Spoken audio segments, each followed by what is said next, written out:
If only I could turn back time.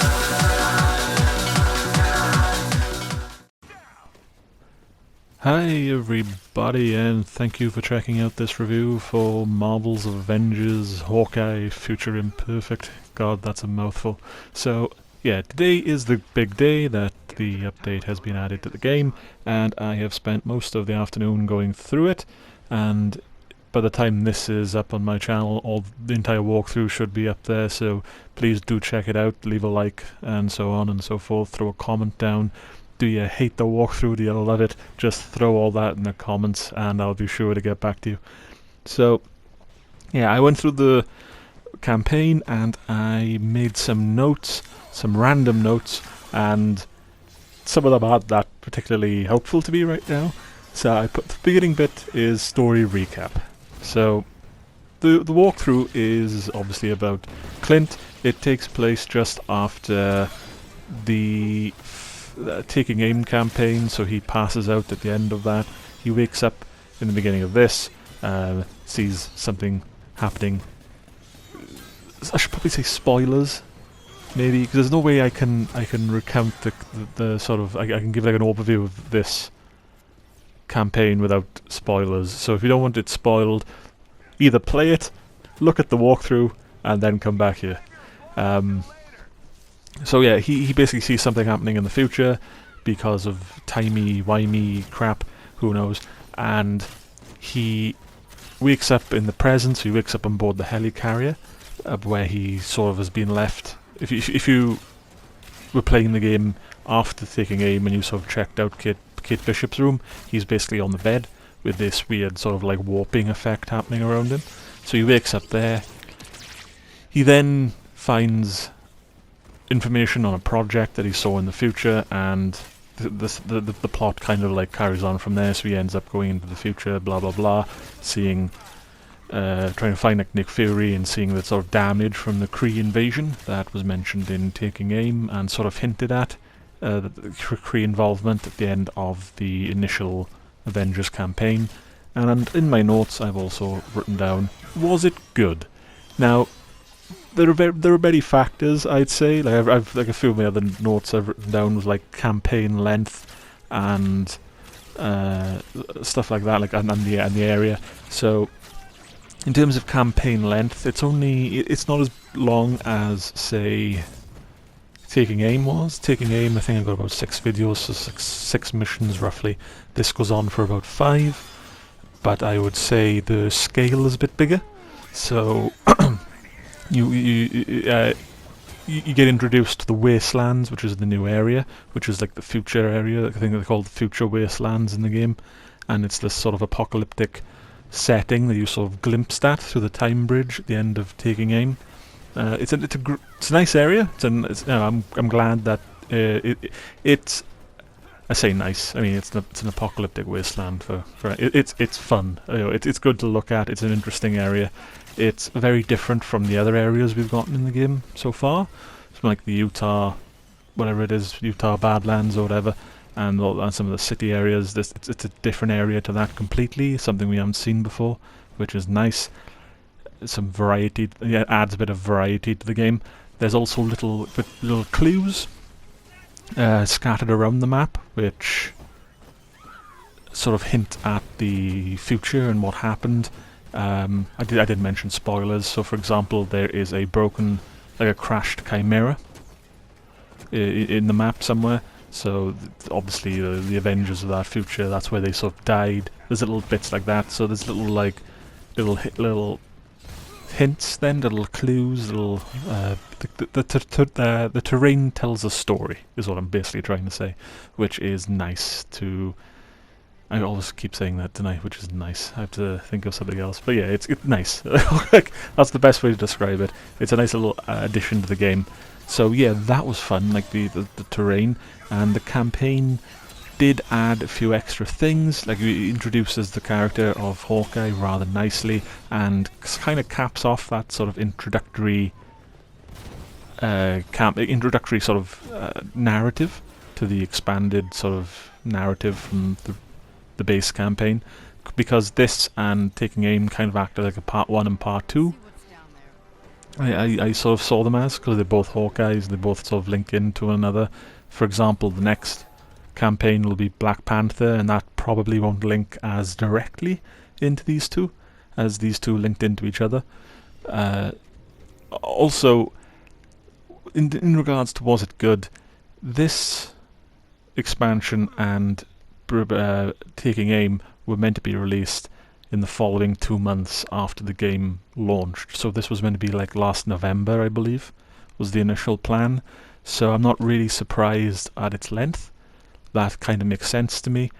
That it's only about 5 missions long. Like, it took me it took me about an afternoon and like an evening to record them.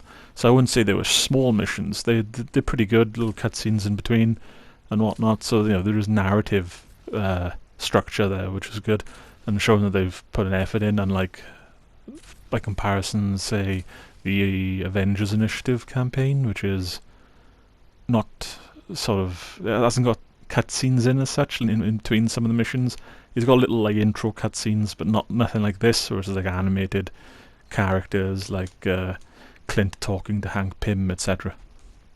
So yeah, I mean, I can forgive the short length, and I would say it's a good addition to the game in terms of like the campaign. Great addition to the game, and yeah, I mean, that's pretty much all I can say about that. Now let's talk about Clint a bit.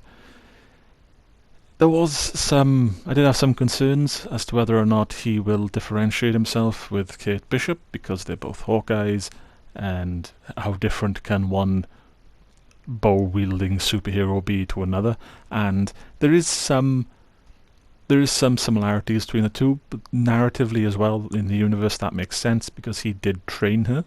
So for example, they obviously both use bows, they both have katanas, they both wield katana blades, and in terms of movesets, his is quite different, I would say, and sort of can be used for a different aspect of like the team dynamic.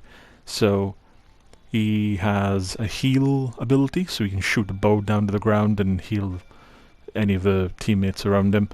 He can rain arrows down, explosive arrows down from the sky, so he shoots like one arrow up, it breaks into others and comes down and takes out an area. And what was the last one? He has an AI arrow, which I can only describe as the arrow that Yondu uses in Guardians of the Galaxy. Like, he shoots it out and it'll just take out any of the targets around him. And I particularly love that ability. So I can see me playing as Clint for quite some time. I'm also working on leveling him up. I'll probably throw up on my Instagram what the outfit is when you hit level 50, because there's usually like an outfit that comes with hitting level 50. So yeah, I was going to put that in this video. He's only like level 30. That also sort of links into something I want to talk about later on, but I'm just sort of going through the... Actually, I can talk about it now, because I'm looking at my notes. I've pretty much talked about quite a few of the points I wanted to make.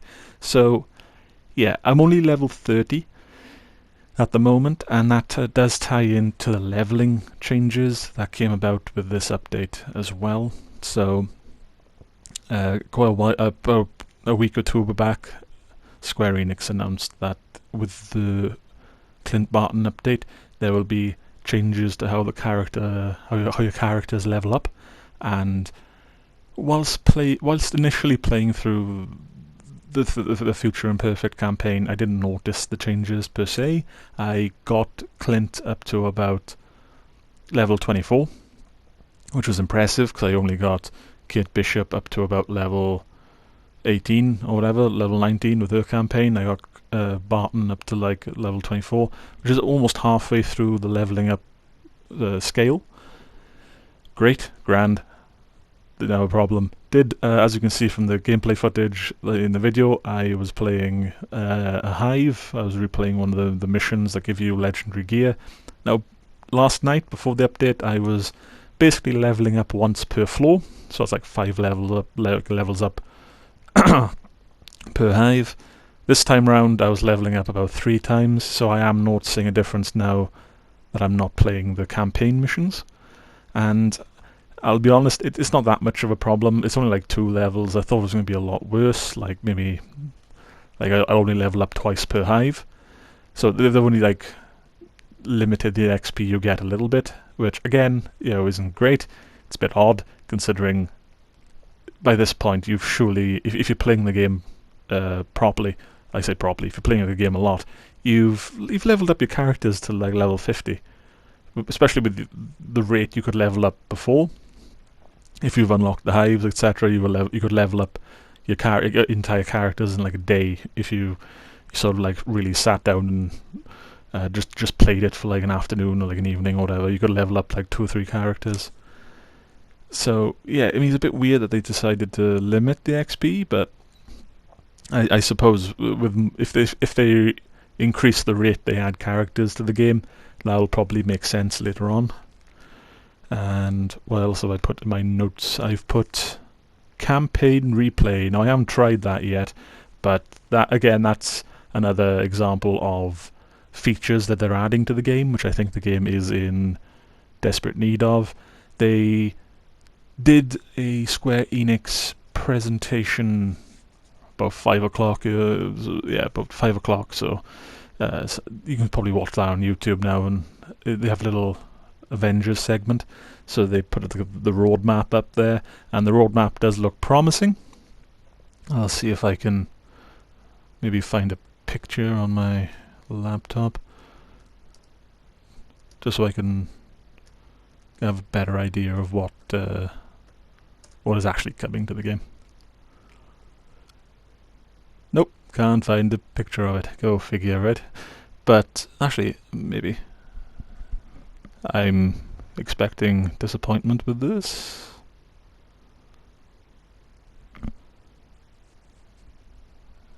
Yeah, I consent. Come on. Sorry about this, guys. I'll maybe edit this out while I'm waiting for it. So yeah, they've announced the roadmap as well. So the campaign replay and so on comes in this March update, and there's other features. There's like a Tachyon anomaly, Red Room Takeover, Cosmic Cube, Waterland Patrol, and then some in the Summer and Beyond section there's War for Wakanda, which actually adds quite a bit in comparison to this expansion. So this expansion was customizable harm rooms, which again is another feature, expanded feature, along with the campaign replay. So reassemble campaign replay, free upgrade to next gen, and a new villain and story. So yeah, that's this update. So yeah, and I think the War for Wakanda one is new hero outfits, power level cap increase, new villains, new something factions. It's a very small image, I'm afraid, but so I can't read it properly. But new story, new Wakandan jungle biome, and new outpost. So yeah, there's a lot new, more stuff, and I'm glad to see that they're not just adding characters and narrative, but they're expanding more into like other features. One of the things, touching upon one of the things I mentioned just now, customizable harm rooms, which is pretty interesting because I personally haven't been looking forward. Like I haven't been looking for that to be expanded upon, but clearly people have. So you can choose what types of enemies go in there, how many modifiers, buffs. Do you want to just be like a ridiculously powered like god figure, playing as Thor probably, and just hit everyone with lightning, etc., etc. You can do that now with the customizable harm rooms. But one of the features I would really love to see them add to the game going forward is maybe, if anyone's played Marvel Ultimate Alliance, then you'd be familiar with this, but in Ultimate Alliance they had little VR missions from various, and the missions are basically battles or scenarios from various comic books, and it'll tell you which comic book it's from and what the scenario was. So you could be helping Spider-Man fight the Sinister Six, etc., etc. And I think this game would really benefit from a feature like that. And it wouldn't have to be like a massive amount. You could do like 3 or 4 per update or whatever, and it'll just be like a little mission, which doesn't really go anywhere. necessarily. It just has like a boss battle at the end or something like that, and that could be a way of sort of using like Taskmaster and Abomination and whatnot in different ways instead of repeating the same missions over and over again. Stuff like that I think would be pretty interesting. And yeah, that would be like stuff like that would be interesting. But again, I'm very happy with the features that were added in this as a little sort of starting point, and I'm really looking forward. Looking at the roadmap, I'm really looking forward to what's to come. So, and also one little bit at the end here I wanted to add was the Maestro character. I wasn't that fussed. I wasn't that impressed by it. It was basically Abomination again. I don't get me wrong, I did like seeing that character. That character was pretty fun towards the end. The little end section that he's in was great. I did enjoy it. But the actual battle itself, and I think this might be a problem going forward, was that it was just you're just wailing on him, using your powers and abilities, dodging his, and so on. There's no real plan as such, no real finesse, but I think that also might come into the fact that, again, it's like a narrative mission. It'll probably become, it'll probably become harder as I level up and maybe face him again in like a villain sector. I might notice the difference. But yeah, I wasn't that fussed, and I hope I think the next villain they add, they'll be adding other villain sectors, but I think the next sort of named villain maybe they'll add will be Claw, Ulysses Claw, and I do hope that boss battle stands out a bit compared to this and Taskmaster. I hope it's just like this was a repeat, a sort of, or very similar to the boss battle with Abomination. I really hope the boss battle with Claw isn't necessarily a boss battle with like similar to Taskmaster. It would be interesting if they had a boss with phases, which I know they have done in a way with the big war thing, whatever it's called, the big war mech, and the big war, I don't even know what to call it, like the plane thing, like the jet, the VTOL or whatever. Like that comes in phases, so you're like chipping away at it. I would like to see more bosses like that, maybe. Like if they do, like one of the ideas I had for Taskmaster was his moveset should mimic the players. So say you had, say, Clint Barton, Black Widow, Captain America, and Hulk, then the moveset he uses against you should somehow mimic those characters, or whatever team members you have selected at the time. Like stuff like that would be interesting. It'd be nice to see stuff like that going forward.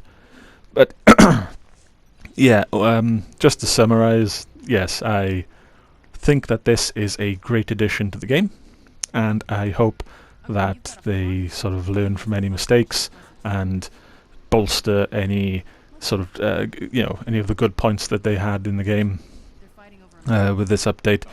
Everything, a lot of things have also been overhauled. So the interface has been overhauled, for example, which was very much needed because it was very confusing before.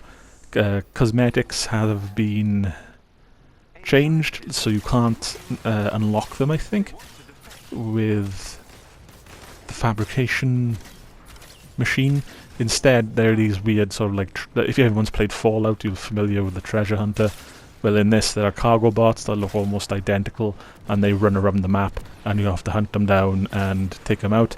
And I think there's like a chance you might get cosmetics through them.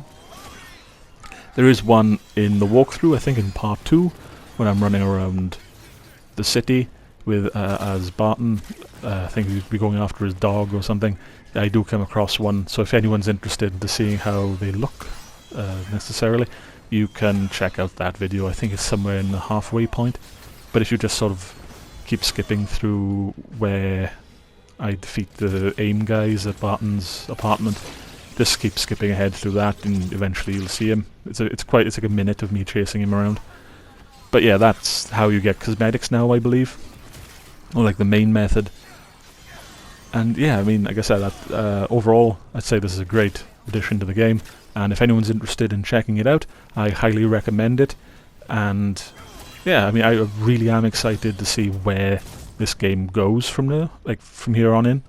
And yeah, thank you all for watching, guys, and listening. I hope I haven't rambled on too much. I know it's been like 20 minutes and I didn't think I'd be talking this much, but I hope you all enjoyed the video. I hope you all enjoyed the game if you've played it, and I hope you've enjoyed the walkthrough if you've watched any of it. Do throw in the comments down below what you thought of the review. Was there any points I missed that you wanted me to talk about? And if there's any advice you want to give in my future reviews, by all means throw it in the comments below. Do leave a like, as that helps a lot. Leave a dislike if you really feel the need to. All interaction is welcome, and I look forward to talking to you guys in the future. For now though, look after yourself and do take care.